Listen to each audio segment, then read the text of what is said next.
Hi guys! Good morning! Welcome back to my channel at we're back at ang video ko na ito ay unboxing. Gusto kong i-share sa inyo yung binili namin nung nandun pa kami sa Taichung. At papakita ko sa inyo, excited ako kasi yung meron akong binili na kasi matagal na namin hinahanap yun. Siyang bag. Ito siya. Pakita ko sa inyo. Ano siya, handmade siya. Medyo pricey siya kasi medyo mahal siya kasi kaya ano siya, Colorsmith. Made in Taiwan siya. Kasi nagustuhan ko siya dahil favorite ko kasi yung color blue. Saka unbox na natin. Kasi yung diaper bag na ginagamit namin, yung lagay ng magamit ni Hong. Kasi syempre gano'n naman pag may bata, hindi mo na sama-sama na yung gamit nyo tsaka yung bata. Yung medyo malaki na yung binili ko kasi, yung pinili ko kasi para, ayan siya. Ayan siya. Sabi nga nung asawa ko, hindi ba masyadong malaki kasi medyo may maliit dito. Kaso nga lang parang ang liit naman, hindi kasya yung mga gamit ni Honghan. Ako kasi pag yung halimbawa kahit sa ilan lang kami pupunta, ang dami kong inilalagay. Sorry guys, sinihingal ako kasi kakatapos ko lang magtoti, magpunas ng sahig. Nagmap ako ng floor dito sa taas. Kasi toka-toka kami. Dito ako sa taas. Kasi dun sa baba yung Indonesian.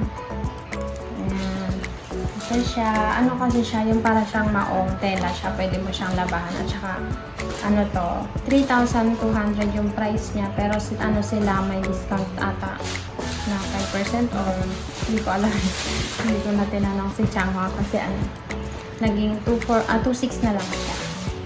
Kasi, alam ko magagamit ko to ng matagal kasi nga, medyo mahirap buksan. Hindi siya zipper, siya, yung didikit siya. Ay, may zipper din pala siya sa loob. Hindi ko na masyadong kasi excited ako. Ayan siya, ang ganyan yung itsura niya sa loob. Malaki yung loob niya. Ganyan. Ganyan yung loob niya. Meron siyang bulsa. Halimbawa, meron kayong yung laptop. Ayan. Yung sa loob niya, simple lang. Ganyan lang siya pagbukas mo. Kasi naririnig na naman ako ni Honghan, parang lalabas na naman si Honghan. May isang shipper sa loob. Ayan. Yung kulay black sana yung kukunin namin kasi dalawang pinagpipilian namin, kulay black o kaya ito. Kaso nga lang, mas gusto ko kasi yung kulay nito. Kasi ako naman din ang magdadala. Kaya alam ito kasi ito talaga yung sa akin. Yung nakita ko, kaya pumasok kami sa loob. Sabi ko, tingnan natin. Matagal na kasi kami naghahanap ng ganito. Sira na kasi yung lagi kong dinadala pag umaalis. Kaya, ayan, may silver siya sa Kung gusto nyong i-try, pwede kayong, meron siyang website. Meron siya dito sa labas, nakalagay, www.colorsmith.com.taiwan.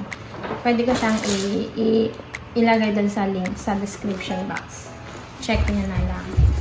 Ayan, si Honghan parang lalabas na siya. Mag-google na naman siya. Tsaka ayan. Ayan na siya. Ayan siya. Pwede. Ito.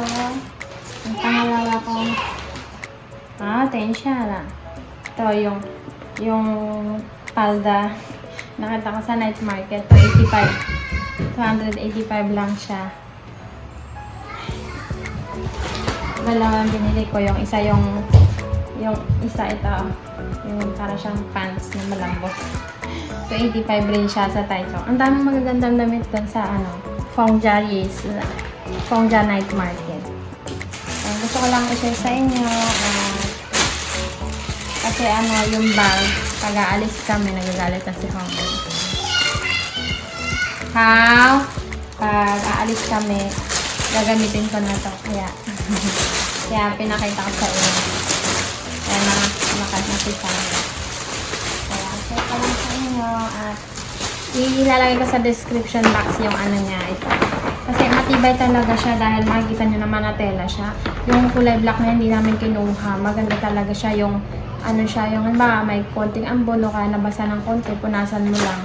Maganda yung tela niya kahit medyo mahal siya.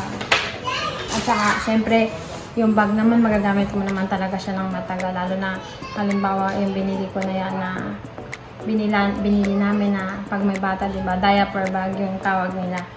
Yun yung tawag nila dun. Yan lang guys. Ang gusto ko i-share sa inyo. At salamat sa pagsama niyo sa pag-unbox ko. See you on my next video. Bye!